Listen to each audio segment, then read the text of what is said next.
Okay. Who's gonna start us off? So, to begin with, we should probably answer the first question. What are the different ways that Franklin Delano Roosevelt defines freedom? In our personal ways, I feel like he meant it to be as someone can uplift individually, like individual freedom. And what he basically meant by that is saying we shouldn't feel endangered in the environment we live in. Like, what he meant by that is, like, even though slavery is still gone, you know, some parts of the country is still dangerous for a colored or another type of individual. And not social profiling or anything, but, you know, I wouldn't be saying this if it isn't true, and this does happen. So I think he meant by, he saw this coming as in saying we should better interact with ourselves and get to know our environment and get to know our people as a freedom, so we can feel that freedom, we can experience that freedom. We won't have to have that freedom of fear that's behind that, because fearing that maybe our freedom could be jeopardized any second. I agree with what Jeff is saying. I also feel like him saying freedom of speech and freedom of just having your own mindset and thinking and expressing the ways that you feel like the government isn't helping you. And I feel like individually, I should feel like I should be able to say anything without being scared of the government coming for me. And this happens a lot in a large amount of third world countries that have dictators and just run off of a communist type of life. And they're scared for the government to come and kill their families because of them speaking bad about the dictators. And I feel like he gave me a little eye opener to see how the world really is in this period in day and time. I also agree with that. I'm sorry. But I don't think it's not only like the government that can like restrict you from speaking what you believe. I think it's like even the people that surround you, people that have different mindset than you, people that support the government, even they will like oppress you if you won't say in some way. So it's not only the government. And it's true, like that happens a lot in Latin America and third world countries. That happen in Argentina. I mean, we have a teacher here that she lived that. Miss Andaiti, she's from Argentina. She lived that. I mean, I heard her stories about how it was when she went to school, and it's really, really hard. And even for me, I mean. I'd also have to say, like, back then with the economical, like, situation that they were in, freedom, a lot of people felt like that they weren't free because of their job situation. And not only was it just the job situation, it was everything else that was going on around them. And so they were probably in an extremely difficult situation where it was like really hard to bring in money and other things for their family, and they felt like that they weren't free. But Roosevelt was trying to lift their spirits and try to change things for once and finally get that last like kick in there, just to like finally get everything out. Even though he's talking about this type of freedom, like religious freedom or like fear and speech, there were things in that moment that they were oppressed no matter what. Like, for example, homosexuality. Like, if you were homosexual, they will put you in a hospital to treat you because you were sick, apparently.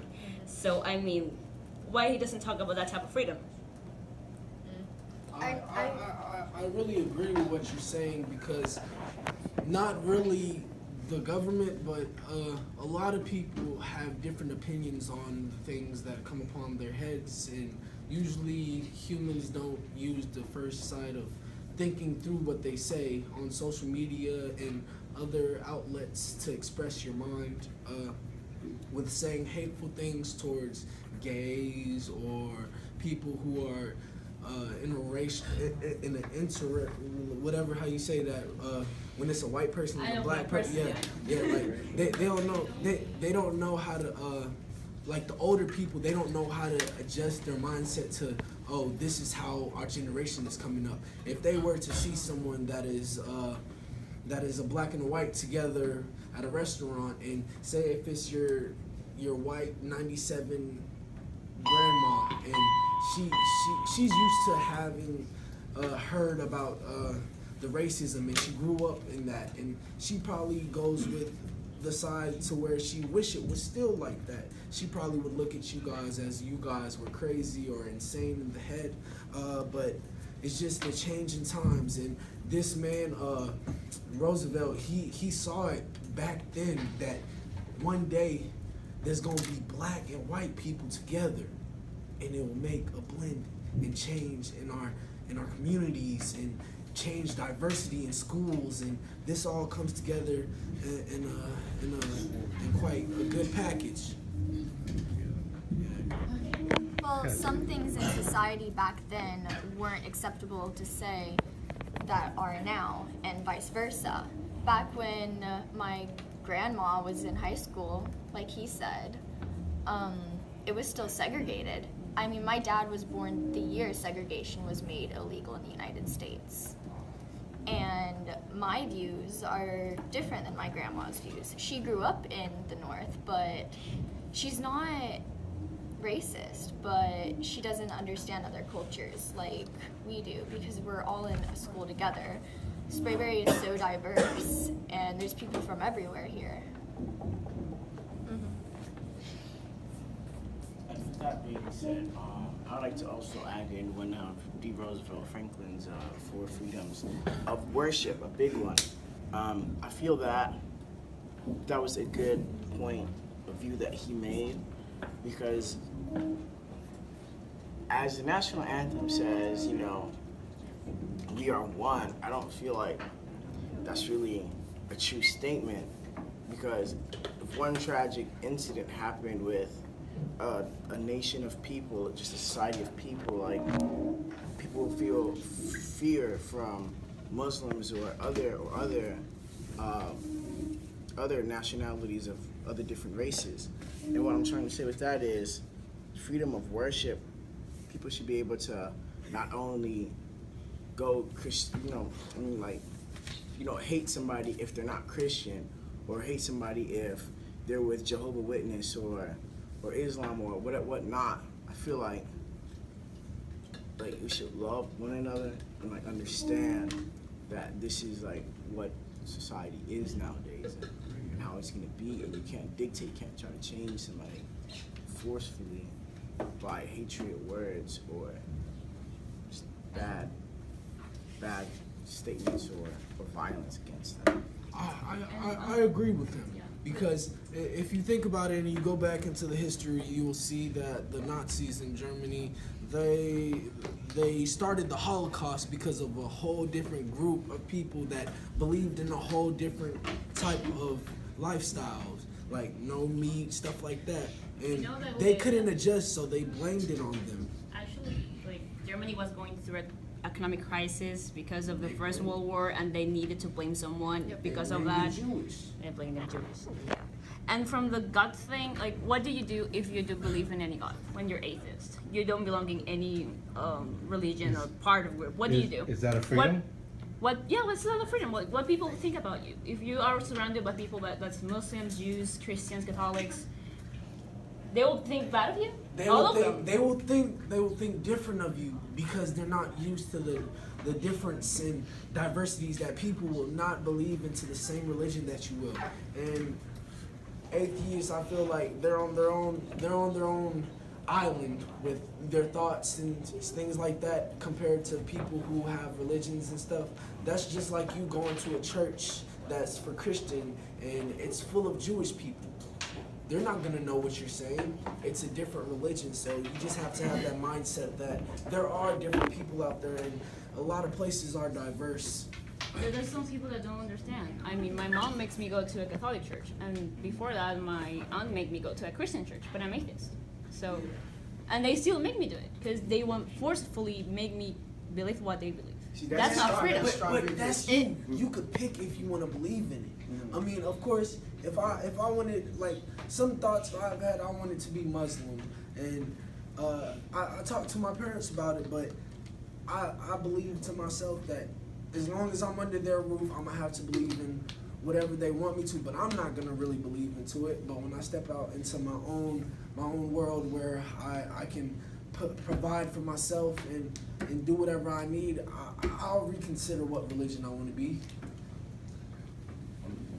If you grow up in like a strict religious household, like whether it's like Christian or Islam or whatever, it's like it would be really hard to tell your parents if you're atheist or something because they'll like exile you sometimes, especially in other countries. Like you'll literally get kicked out and all that. Just like if you were to tell your parents you were homosexual. She actually did it.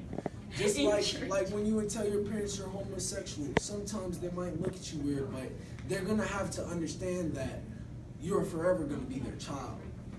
And sometimes it takes a minute for them to process that through their head, but it's the changing times. A lot of people are moving out and creating their own trends and stuff like that. So it shouldn't be a shocker to you guys if in 20 years guys will be wearing skirts and females will be wearing jeans instead of a skirt. You know what I'm saying? I'm not trying to be a little Gender fluid. Yeah, and you know with that being said, That's actually happening right now. I mean, in Japan, for example, there are no like gender specific clothes.